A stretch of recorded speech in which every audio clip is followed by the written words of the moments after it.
مامۆسانی ئاینی هەرێمی کوردستان ڕۆڵی ڕابوون و سەحوە ئیسلامی لە گۆڕەپانی سیاسی و کۆمەڵاتی هەرێمدا بەرز دەنرخێن و دەڵێن بەڕوونی کاردانەوەی ئەو پەروەردە ئیسلامیە بە ئاکاری هاوڵاتیان و گەنجانی هەرێمەکەمانەوە بەدی دەکرێت.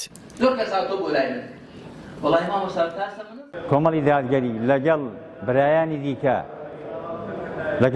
دیکە لە ساحەی کوردستاندا کاری گەورەیان کردووە.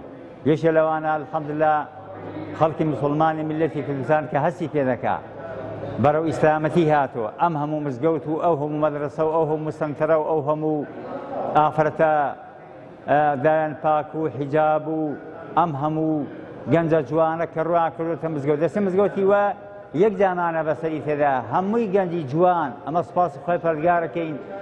ئەمە لە ئازادی و فەضلی خۆیە. پاشان ئەم حرەکەت و جوڵانەوە و ئەم هەموو کەناڵ و ئەم هەموو ڕادیۆ و ئەو هەموو سەنتەر و ئەو هەموو مەدرسە و مەداریسانەیە کە مەجێگەی سوپاسی خۆی پەروەردگارە و پاشان ئازادی ئەو هەموو خەڵکەیە کە ئەلحەمدوللا هەرێکێ لە ڕاستی خۆی کاری گەورەی کردووە سوپاسی خۆی پەروەردگارەکەین.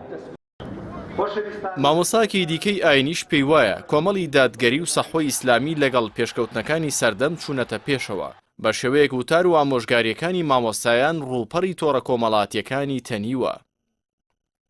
ئەنجا بێگومان جێگەی باسە کە بەتایبەت مامۆستایانی ئاینی و ڕابوونی ئیسلامی بە شێوەیەکی گشتی ڕۆڵی بەرچاوی هەیە و جێژ نەماوە لە سۆشیال میدیا دەبینین ئەم هەموو وتاری مامۆستایان بانکخوازان کە ئێستا لە سۆشیال میدیاوە پەخش دەکرێت.